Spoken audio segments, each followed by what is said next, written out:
Hello बच्चों, हिंदी अध्ययन में आप सभी का स्वागत है।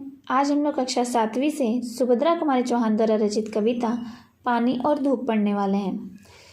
इस कविता में कवित्री ने एक ऐसे मौसम का वर्णन किया है जिसमें धूप होने के बाद अचानक से घने बादल आ जाते हैं और बारिश होने लगती है। तो मौसम तुरंत जो बदल जाने वाला मौसम है उसका वर्णन यहाँ पे कवित्री करती हैं। और ऐसे मौसम को देखकर एक छोटी सी बच्ची अपने माँ से पूछती है, बार बार उसके मन में कई सारे सवाल आते हैं तो वो अपने माँ से सवाल करती है। तो यहाँ पर बच्ची के और उसके माँ के बीच के संवाद के द्वारा ये पूरी कविता लिखी गई है। इस कविता के माध्यम से कवित्री हमें बहुत सारे संदेश देना चाहती हैं। चलिए हम लोग कविता को पढ़ते हैं और जानते हैं कि कवित्री हमसे क्या कहना चाहती हैं।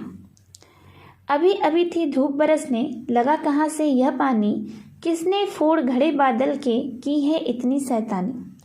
बच्चों, जो छोटी बच्ची है वो जब देखती है अचानक से मौसम बदल जाता है, पहले तो धूप रहती है और फिर धूप चली जाती है और बारिश होने लगती है, घने बादल आ जाते हैं, तो वो अपनी माँ से कहती है कि माँ, अभी अभी तो धूप निकला हुआ था और अभी अचानक से ये पानी कहाँ से बरसने लगा।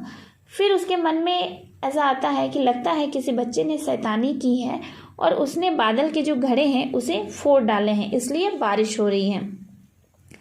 क्योंकि वो बहुत छोटी होती है, उसे नहीं पता रहता कि बारिश कैसे होती है, तो वो उसे लगता है कि शायद बादल में कोई घड़ा है जिसको किसी बच्चे ने फोड़ दिया और वहाँ से बारिश होने लगी।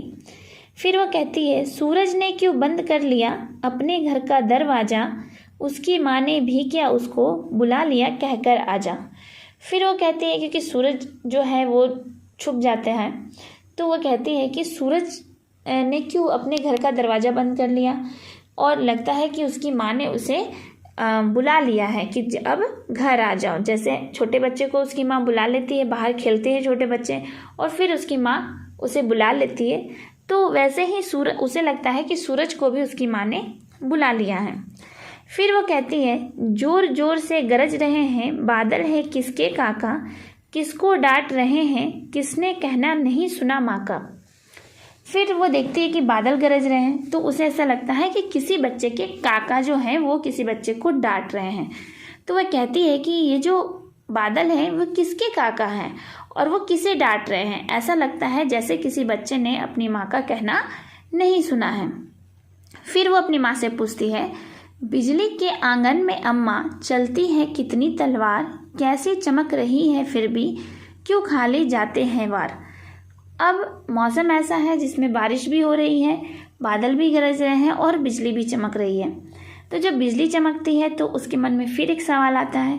वो फिर अपनी माँ से पूछती है कि अम्मा, ये जो बिजली है ये इसके आंगन में कौन तलवार चला रहा है और इसके जो वार हैं ये खाली क्यों जा रहे हैं। वो कहती है कि कैसी चमक रही है फिर भी क्यों खाली जाते हैं वार, यानी बिजली के आंगन में जो भी तलवार चला रहा है वो तो बहुत चमक रहा है तलवार, लेकिन वो खाली क्यों जा रहा है, कुछ उसमें हो क्यों नहीं रहा, किसी पे असर क्यों नहीं हो रहा है। फिर वो कहती है, अपनी माँ से पूछती है, क्या अब तक तलवार चलाना माँ वे सीख नहीं पाए, इसलिए क्या आज सिखाने आसमान पर है आए। फिर उसे लगता है कि शायद बिजली के बच्चे जो हैं वो तलवार चलाना सीख रहे हैं और अभी तक उसे तलवार चलाना नहीं आया है और इसीलिए आज जो है बिजली जो है अपने बच्चों को आसमान में तलवार चलाने सिखाने के लिए लेकर आई है। फिर वो अपनी माँ से कहती है, एक बार भी माँ यदि मुझको बिजली के घर जाने दो, उसके बच्चे को तलवार चलाना सिखला आने दो। अब वो चाहती है कि वो बिजली के घर जाए और उसके बच्चे को वो तलवार चलाना सिखाए। क्यों ऐसा वो चाहती है, आगे हम लोग पढ़ते हैं। खुश होकर तब बिजली देगी मुझे चमकती सी तलवार, तब माँ कोई कर ना सकेगा अपने ऊपर अत्याचार।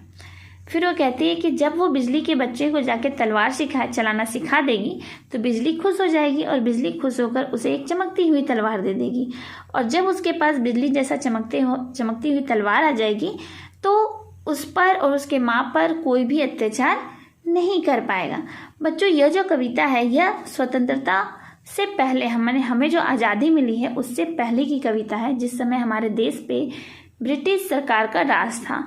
तो अंग्रेज जो थे वो हमारे ऊपर जो अत्याचार करते थे, जुल्म करते थे, उस समय यह कविता लिखी गई है और उसी अत्याचार के बारे में यहाँ पे कहा गया है। क्योंकि वो अत्याचार करते थे इसलिए वो छोटी सी बच्ची के मन में भी ये सवाल आता है कि, और वो सोचती है कि अगर उसके पास कोई तलवार हो तो ये लोग जो हैं, ये अंग्रेज जो है, ये मुझ पर अत्याचार, हम सब पर अत्याचार नहीं कर पाएंगे, इसलिए वो बिजली के तलवार को चाहती है। पुलिसमैन अपने काका को फिर ना पकड़ने आएंगे, देखेंगे तलवार दूर से ही वे सब डर जाएंगे। अब चूंकि उसके काका जो हैं वो एक क्रांतिकारी हैं, इसलिए वो पुलिस यानी कि अंग्रेज जो है, अंग्रेज सरकार जो है वो उसे पकड़ के हमेशा ले जाती होगी। इसलिए वो कहती है कि अगर मेरे पास तलवार होगा तो पुलिसमैन जो है वो काका को कभी पकड़कर नहीं ले जा पाएंगे और तलवार देखकर वो दूर से ही डरकर चले जाएंगे। अगर चाहती हो माँ काका जाए अब ना जेल खाना, तो फिर बिजली के घर मुझको तुम जल्दी से पहुंचाना। फिर वो कहते हैं कि अम्मा अगर तुम चाहती हो कि काका दोबारा जेल खाना ना जाए तो मुझे तुम जल्दी से बिजली के घर पहुंचा दो।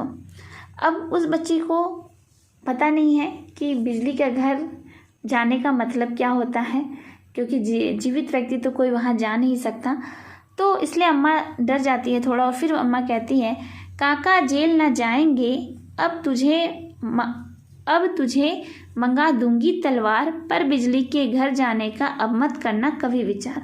तो अम्मा कहती है उससे कि तुम्हारे काका अब जेल नहीं जाएंगे और मैं तुम्हें एक तलवार मंगा भी दूंगी, लेकिन तुम बिजली के घर जाने की जो तुम्हारी जिद है उसे छोड़ दो, अब तुम कभी भी वहाँ जाने की बात मत करना।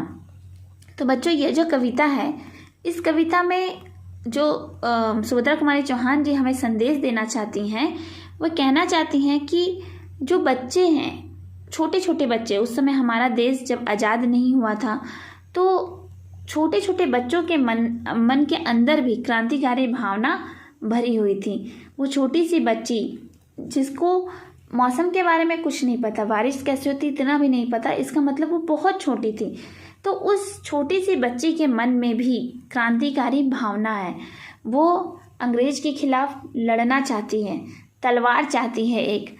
तो इस कविता के माध्यम से कवित्री जी जो हैं वो हमें यही बताना चाहती कि उस समय का चित्र हमारे सामने प्रस्तुत कर रही हैं कि कैसा माहौल था उस समय। लोग, एक छोटे से छोटे बच्चों के अंदर भी क्रांतिकारी भावना छिपी हुई थी। इस तरह से इस सरल सी कविता के माध्यम से सुभद्रा कुमारी चौहान हमें उस चित्र को महसूस कराती है, उस चित्र को दिखाना चाहती है जब हमारे देश पर अंग्रेज का शासन हुआ करता था और उस समय अंग्रेजी सरकार यहाँ के लोगों पर तरह तरह के जुल्म करते थे और उस जुल्म की सहजता प्रक्रिया के रूप में कई बच्चों के मन में इस तरह के सवाल आते थे, इस तरह की भावना आती थी, क्रांतिकारी भावना जगे हुए थे, जिसे इस कविता के माध्यम से कवित्री बड़े ही सुंदर ढंग से दिखाती हैं। बच्चों, अगर आपको ये कविता पसंद आई हो तो कविता को लाइक कीजिएगा, अपने दोस्तों के साथ शेयर भी कीजिएगा और अगर आपने अभी तक मेरे चैनल को सब्सक्राइब नहीं किया है तो इसे सब्सक्राइब भी कीजिएगा। तब तक के लिए धन्यवाद।